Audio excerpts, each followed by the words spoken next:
ये जादुई कहानी प्राचीन काल के एक गरीब इंसान की है जिसका नाम रतिलाल था। वह अपनी पत्नी के साथ छोटे से घर में रहता था।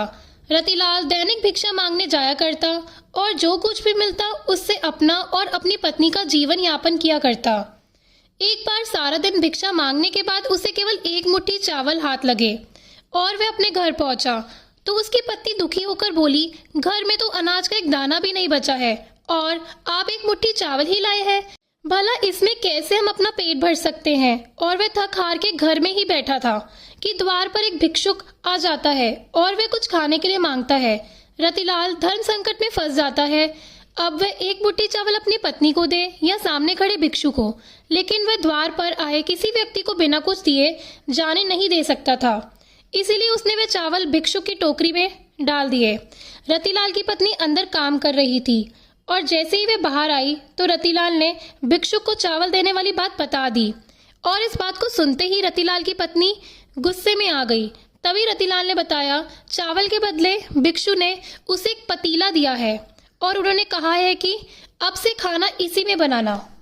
रतिलाल की पत्नी गुस्से से कहती है, क्या इसमें पानी उबाल कर दूं? क्योंकि अनाज तो है नहीं और जो आप लाए थे उसको भी दान दे दिया।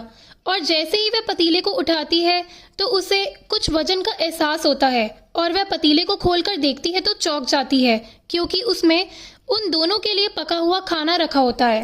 रतिलाल की पत्नी के चेहरे में खाने को देखकर मुस्कुराहट आ जाती है।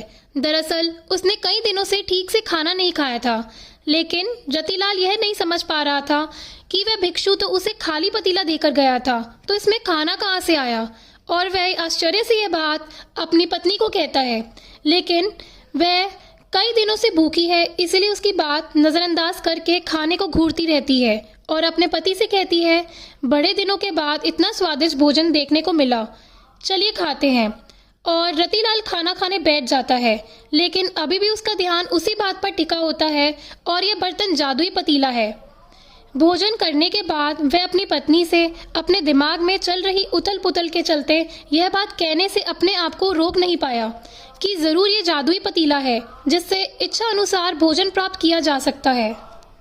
तभी दोनों ने मिलकर पतीले का परीक्षण करने का विचार बनाया और पतीला खाली करके पतीले से दोबारा भोजन बनाने का आग्रह किया और कुछ क्षण में उनकी इच्छा अनुसार भोजन बनकर तैयार हो गया। यह देखते ही दोनों खुश हो जाते हैं क्योंकि अब उनकी भूख हमेशा के लिए शांत हो जाएगी और उन्हें खाने के लिए किसी और के सामने हाथ नहीं फैलाना पड़ेगा।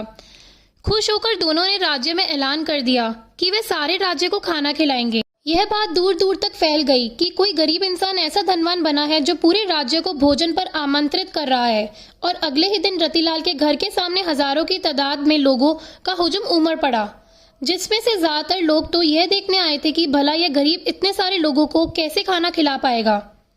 लेकिन देखते ही देखते एक से एक व्यंजन सबके सामने रख दिए गए और सभी को खुला आमंत्रण दे दिया गया, जितना भी खाना खाना है आप खा सकते हैं और जरूरत पड़े तो घर भी ले जाइए।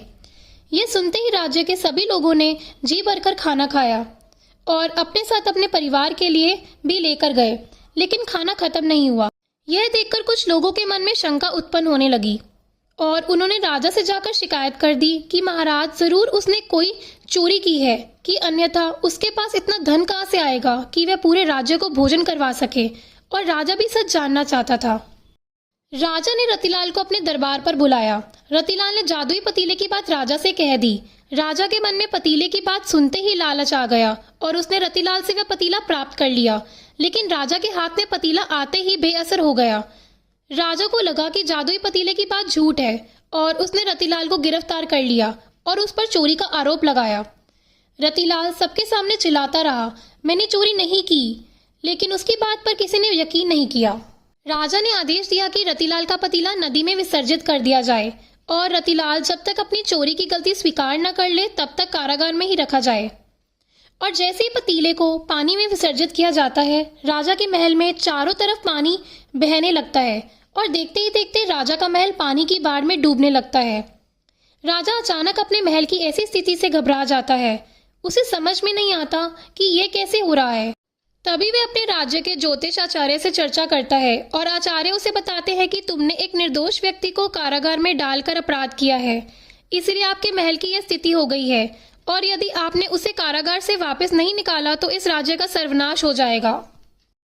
उसे आभास होता है कि उससे अधर्मिक कार्य हुआ है और वह भागते हुए रतिलाल के पास जाता है और हाथ छोड़कर कहता है, मुझे क्षमा कर दीजिए, मुझसे बहुत बड़ी भूल हो गई है, मेरे महल को बचा लीजिए। नादानी में मैंने आपका जादुई पतीला नदी में विसर्जित कर दिया है, लेकिन मैं आपको वचन देता हूँ कि जीवन में कभी भी आपको किसी चीज की कमी नहीं होने दूंगा। और जैसे ही राजा ने रतिलाल को कारागार से बाहर निकाला, महल में जल का स्तर कम होने लगा। राजा ने रतिलाल को बहुत सी दौलत भेंट की और उसे अपने शाही रथ से उसके घर भिजवाया और एक जादुई कहानी का अंत हो गया। दोस्तों, अगर आपको कहानी पसंद आई हो तो प्लीज प्लीज लाइक करना और चैनल को सब्सक्राइब करना। धन्यवाद।